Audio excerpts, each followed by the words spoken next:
I feel like every time I make one of these history videos, I have to start with before I begin, and well, today's no exception. Before I begin, there's a lot of heroes in this game that really can't be buffed or nerfed without making them blatantly overpowered or ruining them entirely.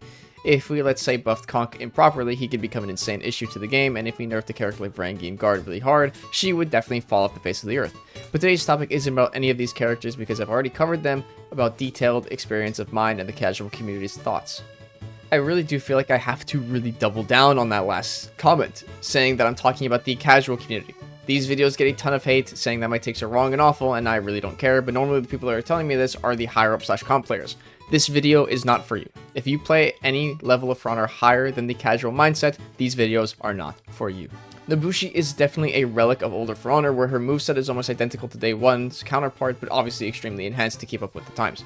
Now, some people feel like she's extremely weak and reactable, and others feel like she's really good in the spot she's in. And in reality, both of these are right. To go back in time and look at Nobushi, she used to be extremely lackluster of a hero, with no unblockables or undodgeables, and having a lackluster defensive stance. Not to mention that Nobushi was hard countered by a single feat in the game. That feat was only ran on 2 heroes, but it was impossible to beat those 2 heroes. And that, yes, it was Warden and Nuxia, and I'm talking about Thick Blood. Basically, Thick Blood was a passive second feat that negated all bleed and fire damage, making them completely immune to Nobushi's best and only tool in the game. Since Day 1 till 2020, she was really just stuck in this limbo of, man, my character is just really bad and Ubisoft doesn't want to do anything about it. This was the case until the beginning of 2021. On January 28th, Nobushi was seen to have her first ever rework and complete overhaul to her entire kit. To start the list off with Nobushi's buffs, her heavy finishers now all had the undodgeable property, including her heavy stance heavy attacks. Her zone attack was also one of the worst moves in the game for a long time because you either fainted the second part or you just got parried. With the rework zone attack, it went from a free parry to its own mix-up tool in itself, allowing the second part to be soft fainted into either her bash or her undodgeable heavies. More of her attacks had the ability to change into her heavies. For example, Sidewinder, her dodge attack heavy, now had the ability to chain into undodgeable heavies or her bash. But the biggest part was that her bash hit its indicator for 166 ms, and the indicator was visible for 400, instead of just having it completely visible for the 566 ms it was. And really, that's where Nobushi got left off. She got this buff and then was basically abandoned for the rest of time. Nobushi, as I said, is in a really tough spot to be buffed or nerfed because her viability in duels and her viability in team game modes are completely different sides of the spectrum. To start off with duels, the meta of duels is, really tight and overpowered heroes. Warden, Afira, Ocelotl truly come to mind on why they are the best of the best. Warden with his literal unreactable bash mix-up, making his opponents need to guess right in order to win. Afira being overall really solid, really easy, and really good. And Ocelotl being a character that was designed for people like my mother to be able to play and just win a game on her first try. Nobushi in duels is, yeah, she's not good, huh? Nobushi thrives off keeping range on you and playing defensively, which can really work well in Dominion, but in duels, it's just not a good playstyle. With maps in duels, you're eventually going to get your back corner to a wall where you can't run anymore, and if you keep backing up and your opponent decides, I'm just not going to attack you, I'm just going to react to everything you throw. Let's just say it's just going to be a long duel for you. This is why people want Nobushi to be buffed, because her character struggles immensely with opening anyone up if they just refuse to go on the offense. Even PK had a strong presence in duels because of her ability to dagger cancel and softening the GB mix-up was just strong enough to open people up better than Nobushi could ever wish. But they know Ubisoft would never ever buff her because of her presence and viability in team modes like Dominion and Breach. Nobushi for a C to D tier duelist is just a completely different monster in game modes like Dominion and Breach, going from all the way from C tier all the way up to A to bottom S tier. Because of a simple mindset, bleed stacking. I've always tiptoed around bleed damage being the best stats fact in the game, but never really went to full detail on why, other than bleed good for synergies with other heroes. But Nobushi's bleed is insanely ridiculous for a single reason, a reason why her bleed is stronger than anyone else's in the game. 4 words, Way of the Shark. This is one of Nobushi's passives she's had since launch that makes her insane. Way of the Shark allows Nobushi to increase her incoming damage to a bleeding target by 20%. Yes, that means feats too. So her heavies that do 29 damage on finisher will now do 34 to bleeding targets. That's the most damage any single heavy attack does in the game by itself. Around 32 damage is Griffin's side heavy finisher and now is the most in the game, until that. Nobushi gets 2 extra damage for any bleeding target, and Nobushi has no lack of bleeding moves in her kit. Look at her feats like Aerostorm, a tier 1 feat that is not really too difficult to land if you're smart about it, normally doing 45 damage, but if the opponent is bleeding, it will do a whopping 54. A tier 1 feat doing 54 damage. Just let that sink in for a second. It is insanely easy for Nobushi to confirm any amount of bleed damage she wants on targets with moves like Viper's Retreat. Basically, anytime your opponent's guard broken, stun locked, or pinned, a Nobushi can really just sneak in a quick Viper's Retreat to stack in that extra bleed damage. Viper's Retreat normally does 17 damage, being 5 physical and 12 bleed. Stack on the opponent if they're already bleeding will do about 20 damage for light attacks. If poorly timed, the hit stun will allow your opponent to be able to negate some of that damage, but the bleed damage is still there no matter what. And you think that since you're sneaking in free attacks every time, you think they'd be feeding revenge, right? No! Because revenge, if you did not know, is only tied to physical damage.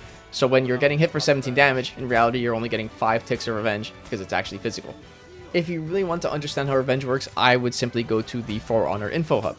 This is the math behind it on the website, and I'm too scared to do this wrong. I've tried so long for around 10 to 15 minutes to really wrap my head around this, but in between reading the script, writing the script, and doing blood work, it's just too much to bear.